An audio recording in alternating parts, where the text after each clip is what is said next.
Did the Egyptians invent the first philosophy of the soul? It's a question that has puzzled philosophers, historians, and archaeologists for centuries.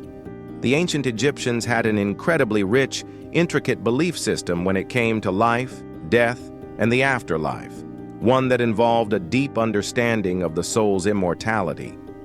Today, we're going to dive into the heart of Egyptian thought, exploring how they viewed the soul, the afterlife, and the ways their beliefs influenced both their culture and ethics. Were the Egyptians the first to give a philosophical framework for the soul? Let's take a closer look.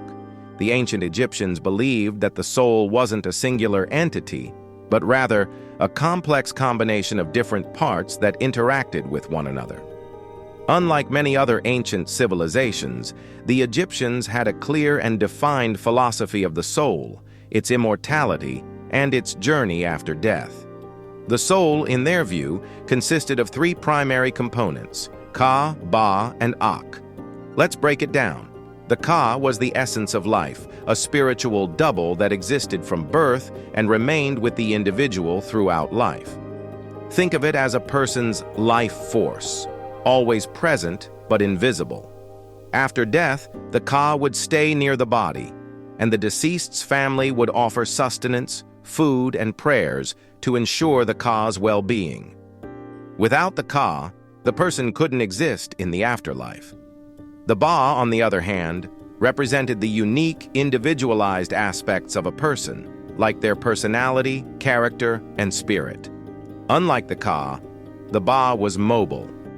After death, the Ba could leave the tomb and travel freely between the physical and spiritual worlds.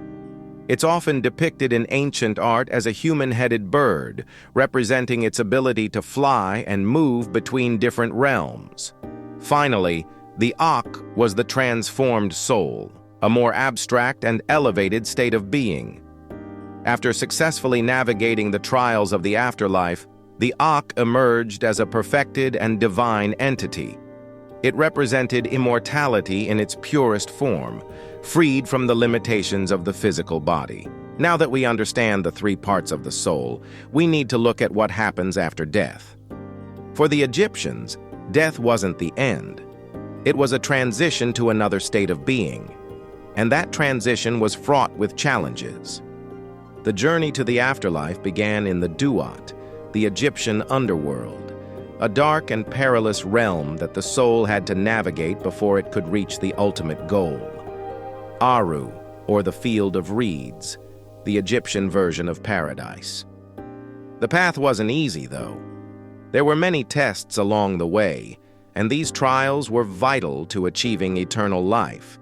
The most crucial of these was the weighing of the heart, an event that took place in the Hall of Maat, where the deceased was judged by Osiris, the god of the afterlife, alongside other gods like Anubis, the god of mummification. In this judgment, the deceased's heart, symbolizing their actions, morality, and deeds during their life, was weighed against the feather of Maat, the goddess of truth and cosmic order. If the heart was lighter than the feather, the soul was deemed worthy and allowed to enter the Field of Reeds, where they could live eternally in peace. However, if the heart was heavier, indicating a life full of wrongdoing and imbalance, it would be devoured by the fearsome goddess Ammit, a creature with the head of a crocodile, the upper body of a lion, and the hindquarters of a hippopotamus. This judgment was absolute. There was no second chance and no reprieve. These beliefs didn't just impact the way Egyptians thought about death, they shaped their entire way of life. The Maat, the principle of balance, truth, and order, was central to Egyptian ethics. To live a good life was to align with Maat and follow the rules that governed both human society and the cosmos. In their view, the actions you took during your life didn't just determine your legacy, it determined the fate of your soul. Your adherence to moral principles such as honesty, fairness, and kindness was a direct reflection of your spiritual state. If you lived virtuously, you ensured that your soul would be rewarded in the afterlife. This is why Egyptians went to such lengths to ensure a proper burial and afterlife. They didn't just want to honor the dead. They were ensuring the soul had the resources to face the journey ahead. Temples and tombs were filled with offerings, statues, and sacred texts, all designed to guide and protect the soul in the afterlife. The Book of the Dead, a guide to the afterlife, was filled with spells that helped the deceased pass through the trials of the underworld and reach the ultimate state of the Akh. Even the construction of the pyramids, grand burial monuments, was part of this complex worldview. These massive structures were designed as portals to the afterlife, where the deceased pharaoh could merge with the gods and continue their divine rule in the next world. This belief system was more than just a religious ritual. It was also the foundation of Egyptian philosophy. In a world where the afterlife was as real as the life you lived, it became a guiding principle in daily life. The Egyptians didn't just prepare for death in the literal sense, they lived with an eye towards spiritual purity and divine justice. The idea that your actions in life could shape your fate in the afterlife introduced an early form of ethics rooted in the immortality of the soul. This concept was deeply philosophical, affecting everything from the pharaoh's rule to how ordinary Egyptians conducted themselves on a daily basis. The principle of Maat was more than just a law.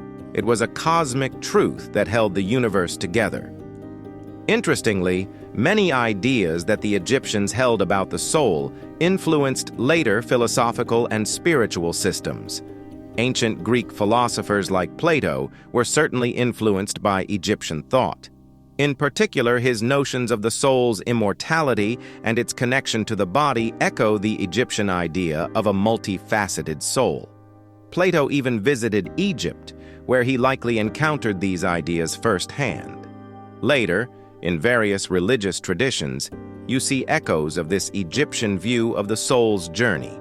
The notion of judgment after death, the idea of spiritual transformation, and the quest for immortality. While each culture put its unique spin on these ideas, Egypt's contribution remains a cornerstone of the philosophical conversation about the soul. In the end, the Egyptians didn't just view death as an end, but as a continuation of life, a journey towards spiritual perfection. Their philosophy of the soul, with its emphasis on balance, truth, and cosmic order, continues to influence how we think about life, death, and the afterlife today. So did the Egyptians invent the first philosophy of the soul? They certainly provided a profound framework for understanding immortality, a framework that would shape many of the world's future spiritual and philosophical traditions.